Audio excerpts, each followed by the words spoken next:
أشهد أن لا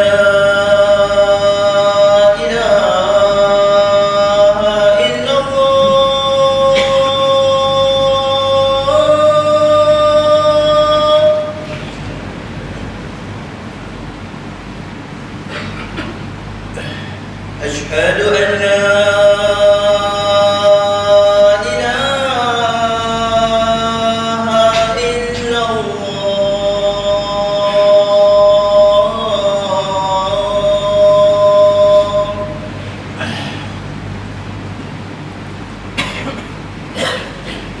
أشهد أن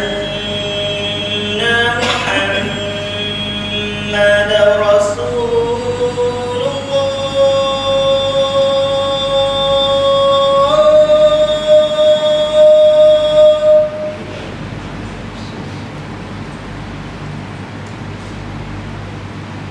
أشهد أن محمدا رسول الله.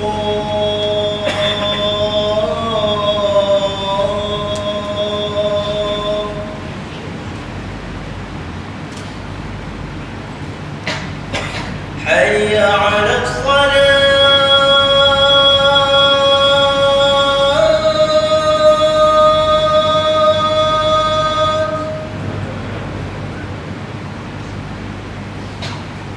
حي على الصلاة.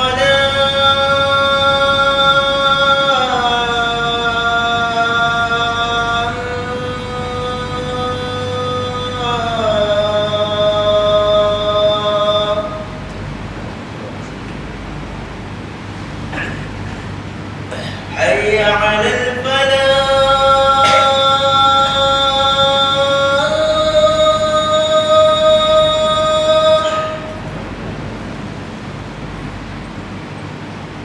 حي على الفلاح.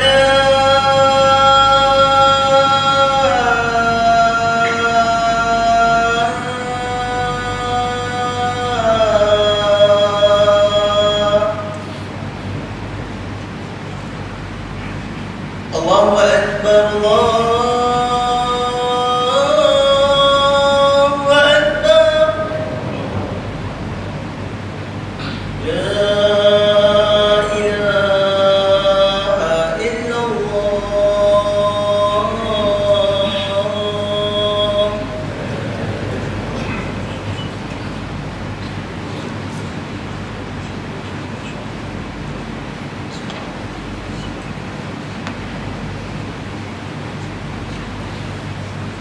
Tuan-tuan yang hadir, hendaklah kita berdiam diri, jangan bercakap-cakap ketika khatib sedang membaca khutbah, kerana yang demikian itu akan menghilangkan pahala Jumaat.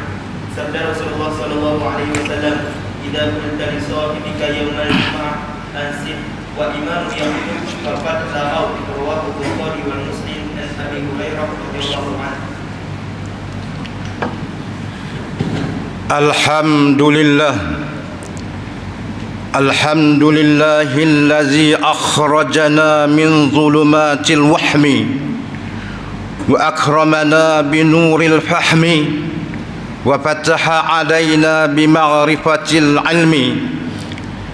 أشهد أن لا إله إلا الله وحده لا شريك له وأشهد أن محمدا عبده ورسوله. اللهم صل وسلم على سيدنا محمد وعلى آله وصحبه أجمعين. أما بعد، فيا عباد الله، اتقوا الله حق تقاته ولا تموتن إلا وأنتم مسلمون.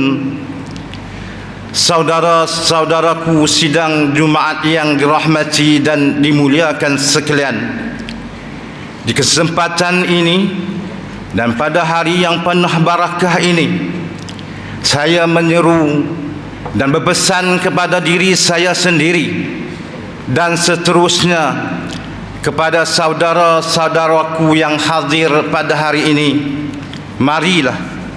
Marilah sama-sama kita meningkatkan keimanan dan ketakwaan kita kepada Allah Subhanahu wa ta'ala. Mudah-mudahan kita semua mendapat kebahagiaan dan ketenangan di dalam kehidupan di dunia dan juga di akhirat kelak, insya-Allah. Saudara-saudaraku sidang Jumaat yang dirahmati dan dimuliakan sekalian, di dalam kehidupan kita di dunia ini, sekiranya kita perhatikan dengan mata kasar maupun tilikkan mata hati kita, sebenarnya ada banyak hikmah dalam ciptaan Allah Subhanahu wa ta'ala yang tidak mampu kita menyingkapnya. Allah Subhanahu wa ta'ala sering menciptakan sesuatu itu dalam bentuk yang berlawanan dan berpasangan. Umpamanya baik dan buruk, siang dan malam, keriuhan dan kesepian dan sebagainya. Begitulah juga di dalam pengabdian manusia kepada Allah Subhanahu wa ta'ala, terdapat dua golongan yang berbeza. Secara umumnya bolehlah kita bahagikan kepada dua. Pertama, yang dinamakan hamba Allah Subhanahu wa ta'ala ialah mereka yang taat dan patuh menjalankan perintah Allah Subhanahu wa ta'ala serta menjadikan Rasulullah sallallahu alaihi wasallam sebagai kekasih dan ikutannya. Manakala golongan yang kedua dikatakan hamba ataupun saudara syaitan, mereka ialah orang yang ingkar dengan arahan dan ketentuan Allah Subhanahu wa ta'ala. Allah Subhanahu wa ta'ala telah menggambarkan kedua-dua golongan ini di dalam surah Hud ayat yang ke-24. A'udzu billahi minasyaitonir rajim. Masalul fariqaini kal a'ma wal sammi wal basiri was sam'i hal yastawiyani masalan afala tazakkarun, yang bermaksud perbandingan kedua golongan itu, yakni orang kafir dan orang mukmin, seperti orang buta dan tuli dengan orang yang dapat melihat dan dapat mendengar. Adakah kedua golongan itu sama keadaan dan sifatnya? Maka tidakkah kamu mengambil pelajaran daripada perbandingan itu? Saudara-saudaraku sidang Jumaat yang dirahmati dan dimuliakan sekalian, golongan pertama yang dikatakan hamba Allah Subhanahu wa ta'ala ialah mereka yang menyerah segala kehidupan kepada Allah Subhanahu wa ta'ala, bukan kerana lain, sama ada kerana manusia, pangkat, harta, pujian dan sebagainya. Keimanan, ketakwaan dan keikhlasan mereka dijelmakan dalam kehidupan harian mereka. Allah Subhanahu wa ta'ala telah memuliakan golongan ini dengan menggambarkan ciri-ciri mereka yang terpuji. Malah Allah Subhanahu wa ta'ala menamakan surah khusus kepada mereka sebagai surah Mu'minun di dalam Al-Quran. Mereka adalah kekasih Allah yang benar-benar menjalankan perintah Allah Subhanahu wa ta'ala. Malahan Allah Subhanahu wa ta'ala meredai kehidupan mereka di dunia dan mendapat kebahagiaan di akhirat. Orang yang tergolong di dalam hamba Allah ialah orang Islam pada hakikatnya. Islam bererti aman dan damai, serta menyerahkan diri kepada Allah Subhanahu wa ta'ala secara mutlak. Segala kehidupan mereka berasaskan kepada keimanan kepada Allah. Pantang larang dan soal halal haram menjadi pegangan dan pedoman hidup mereka. Lantaran itu, mereka telah dianugerahkan kekuatan iman yang kukuh, petunjuk dan hidayah daripada Allah Subhanahu wa ta'ala. Selain daripada itu, mereka yang melaksanakan amar ma'ruf dan nahi mungkar merupakan umat dan hamba Allah yang terbaik. Kecintaan mereka bukan hanya sekadar menyuruh ke arah kebaikan, tetapi mencegah kemungkaran. Agama Islam juga menggesa kita melaksanakan kebaikan, dan pada masa yang sama kita dilarang membiarkan kemungkaran berlaku di depan kita. Saudara-saudaraku sidang Jumaat yang dirahmati dan dimuliakan sekalian, orang yang berhijrah juga termasuklah dalam erti kata hamba Allah. Penghijrahan ke jalan Allah dan kerana Allah semata-mata, bukan sahaja bermaksud meninggalkan satu tempat kemudian ke tempat lain dalam mencari sesuatu yang lebih baik, namun penghijrahan hati nurani daripada keadaan yang tidak baik kepada yang lebih baik. Firman Allah Subhanahu wa taala di dalam surah Al-Baqarah ayat yang ke-218, A'udzu billahi minasyaitonir rajim. Innal ladzina amanu wal ladzina hajaru wa jahadu fi sabilillah ulaika yarjuna rahmatallah wallahu ghafurur rahim.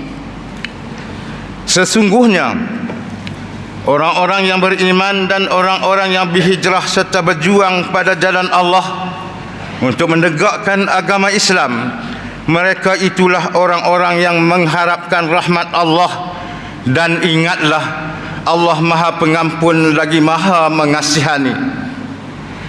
Kalau ditinjau dari sudut sejarah, sebelum umat Islam berhijrah ke Habsyah dan ke Madinah, para sahabat Nabi sallallahu alaihi wasallam melakukan penghijrahan nurani terlebih dahulu daripada akidah yang kufur kepada keimanan, syirik kepada tauhid. Apa yang jelasnya ialah satu penghijrahan daripada kehidupan yang berdosa kepada satu kehidupan yang penuh keimanan dan ketakwaan kepada Allah Subhanahu wa taala. Sikap merendah diri, khusyuk kepada Allah merupakan ciri-ciri hamba yang sejati. Generasi para sahabat apabila dibacakan ayat-ayat suci Al-Quran, mereka sujud sampai menangis sebagai tanda khusyuk rendah diri mereka kepada Allah Subhanahu wa taala. Pujian Allah bagi mereka yang digambarkan di dalam surah Al-Mu'minun ayat 1 dan 2. A'udzu billahi minasyaitonir rajim. Bismillahirrahmanirrahim.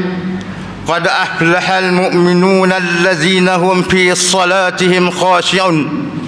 Yang bermaksud, sesungguhnya beruntunglah orang-orang yang beriman, yaitu orang-orang yang khusyuk di dalam sembahyangnya. Saudara-saudaraku sidang Jumaat yang dirahmati dan dimuliakan sekalian, sebentar tadi kita telah mendengar siapa yang dikatakan hamba Allah Subhanahu wa taala yang sebenarnya. Justru marilah sama-sama kita mendengar golongan yang kedua, yaitu hamba syaitan. Moga-moga kita tidak tergolong di dalam kumpulan ini yang boleh menjerumuskan kita ke lorong-lorong maksiat dan neraka. Hamba syaitan ialah mereka yang banyak berbuat dan bertingkah laku macam syaitan, sekalipun berwajah manusia pada hakikat zahirnya. Golongan ini lebih rendah, golongan ini lebih rindu dan suka berbuat maksiat daripada berbuat kebaikan. Bagi mereka dosa maksiat umpama keperluan hidup yang dilakukan tanpa rasa bersalah dan berdosa kepada Allah Subhanahu wa taala, seperti orang kafir. Persoalannya di sini, siapakah mereka yang dikatakan hamba syaitan itu? Antaranya ialah orang kafir atau kufur.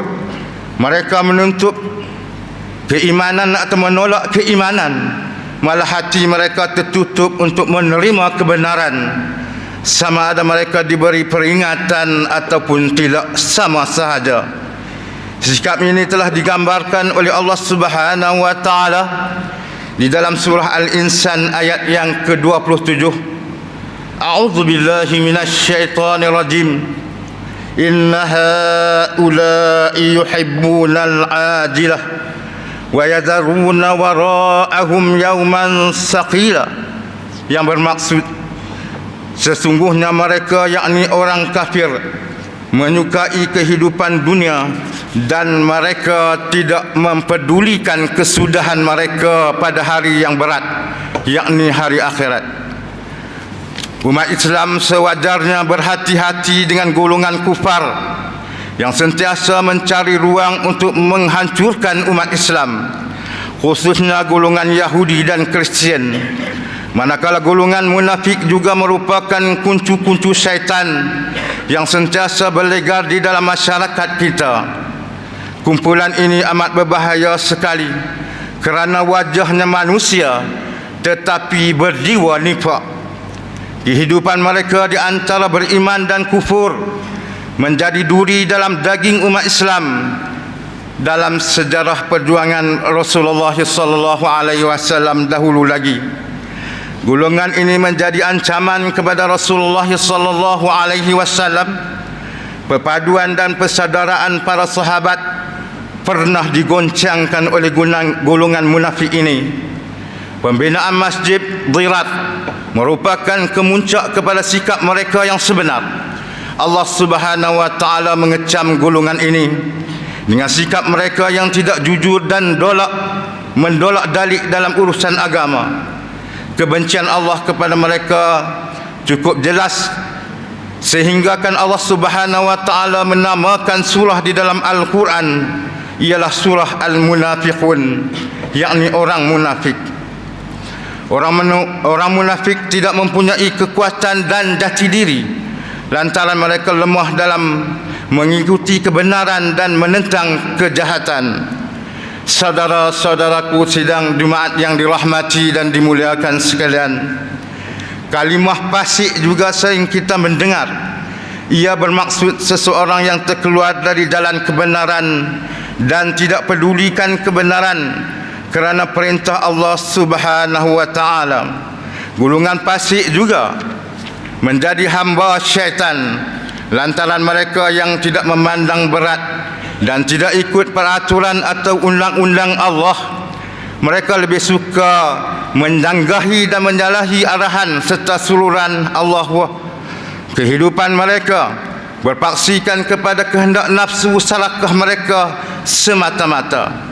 Malah mereka sanggup mengetepikan soal halal dan haram. Mereka tidak mempedulikan berdosa atau tidak dalam kehidupan mereka. Apa yang dituruti ialah kehendak nafsu mereka sehingga tidak sedar mereka melanggari hukum dan peraturan Allah. Sikap mereka ini telah disebut oleh Allah Subhanahu wa taala di dalam surah Al-Hajj ayat yang ke-18. A'udzubillahi minasyaitonir rajim. يا أيها الذين آمنوا اتقوا الله ولتنظر نفس ما قدمت لغد واتقوا الله إن الله خبير بما تعملون. Yang bermaksud, wahai orang-orang yang beriman, bertakwalah kamu kepada Allah, yakni dengan mengerjakan suruhannya dan meninggalkan segala larangannya, dan hendaklah tiap-tiap diri melihat dan memerhatikan apa yang ia telah sediakan dalam amal-amalnya untuk hari esok, yakni hari akhirat. Dan sekali lagi diingatkan, bertakwalah kepada Allah, sesungguhnya Allah amat meliputi pengetahuannya akan segala yang kamu kerjakan. Orang-orang yang melakukan kezaliman juga merupakan hamba-hamba syaitan yang berada di dalam kehidupan kita. Mereka tidak takut Allah dengan memiliki hati yang kejam. Malah mereka sanggup mendustai Allah, apatah lagi sesama manusia. Orang yang mengkhianati perintah Allah dan Rasulullah sallallahu alaihi wasallam juga digolongkan sebagai hamba syaitan. Sikap zalim ini boleh berlaku dan terjadi kepada sesiapa sahaja. Ibu bapa yang tidak bertanggungjawab kepada anak-anaknya dengan mengabaikan didikan agama juga dianggap zalim. Begitulah juga sebaliknya, seseorang anak yang tidak menghormati dan mendahakai kedua ibu bapanya dianggap penzalim kerana tidak menunaikan hak terhadap kedua ibu bapanya. Apatah lagi jika seseorang yang telah dianugerahkan kedudukan, pangkat dan jawatan, dia tidak melaksanakan dengan sebaik-baiknya, sudah pasti ia berlaku zalim. Apatah lagi sekiranya ia menggunakan untuk kepentingan diri dan nafsunya secara salah. Justru kita semestinya sentiasalah berusaha dan berdoa kepada Allah Subhanahu wa taala agar menjadi hamba Allah yang beriman. Untuk menjadi hamba Allah yang diridai bukanlah semudah bicara lisan. Hasrat dan cita-cita murni kita ini bergantung kepada sejauh mana kesanggupan kita beribadah kepada Allah dengan seikhlasnya. Kesucian dan keikhlasan hati menjadi tunjang kepada payungan hamba Allah yang sejati. Kita juga hendaklah berhati-hati agar tidak menjadi pemuja nafsu dan hamba syaitan. Beribadat dan bermujahadalah di depan Allah agar kita diberikan petunjuk dan hidayah, kerana dengan hidayah Allah sahajalah yang mampu membezakan antara dua, sama ada kita menjadi hamba Allah ataupun kita menjadi hamba syaitan. Barakallahu li wa lakum bil Qur'anil azim wa nafa'ani wa iyyakum bima fihi minal ayati waz zikril hakim wa taqabbala minni wa minkum tilawatahu innahu huwas samiul alim. Aqulu qawli hadza wa astaghfirullahal azim li wa lakum wa lisairil muslimina wal muslimat wal mu'minina wal mu'minat fastaghfiruh faya fawzal mustaghfirin wa ya najatat taibin. Allahumma salli ala Muhammad, Allahumma salli ala Sayyidina Muhammad, Allahumma salli ala Sayyidina wa Habibina wa Syafi'ina wa Zukhrina wa Maulana Muhammad. Alhamdulillahi hamdan kasiran kama amar. Asyhadu an la ilaha illallah wahdahu la syarika lah. Wa asyhadu anna sayyidana Muhammadan abduhu wa rasuluh.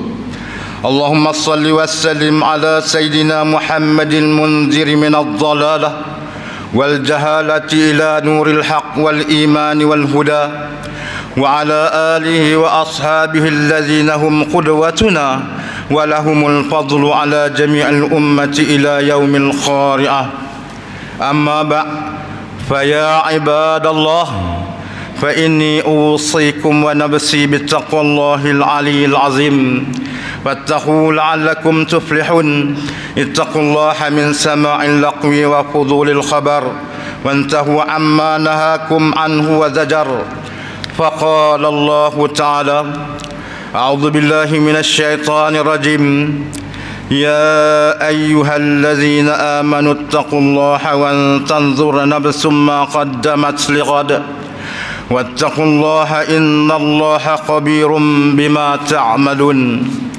واعلموا أن الله أمركم بأمر عظيم، أمركم بالصلاة والسلام على نبي الكريم. فقال الله تعالى: إن الله وملائكته يصلون على النبي يا أيها الذين آمنوا صلوا عليه وسلموا تسليما. اللهم صل وسلم على سيدنا محمد وعلى آله وأصحابه أجمعين. ورضى اللهم عن الخلفاء الراشدين ساداتنا أبي بكر وعمر وعثمان وعلي وعن بقية الصحابة والقرابة والتابعين ومن تبعهم بإحسان إلى يوم الدين. اللهم اغفر للمسلمين والمسلمات والمؤمنين والمؤمنات الأحياء منهم والأموات إنك سميع قريب مجيب الدعوات يا قاضي الحاجات يا رب العالمين. اللهم اجعل هذا البلد آمنا مطمئنا اللهم أصلح أئمتنا وولاة أمورنا واشمل اللهم بعنايتك وتوفيقك جلالة الملك مولانا الأمين الكريم السلطان صلاح الدين ابن مرحوم سلطان Badlisyah وولي عهده duli yang teramat mulia Tunku Syarafuddin Badlisyah ibni Sultan Salahuddin wa jami'al usratil malakiyah Allahumma waffi'ahum lis-sadad wa aslih bihumul ibada wal bilad waj'al at-taqwa lahum khayra zat innaka ra'ufur rahimun jawad ya latifan bil ibad ya arhamar rahimin ibadallah إن الله يأمر بالعدل والإحسان وإيتاء ذي القربى وينهى عن الفحشاء والمنكر والبغي يعظكم لعلكم تذكرون فاذكروا الله العظيم يذكركم واشكروه نعمه يزدكم واسألوه من فضله يعطيكم ولذكر الله أكبر والله يعلم ما تصنعون أقم الصلاة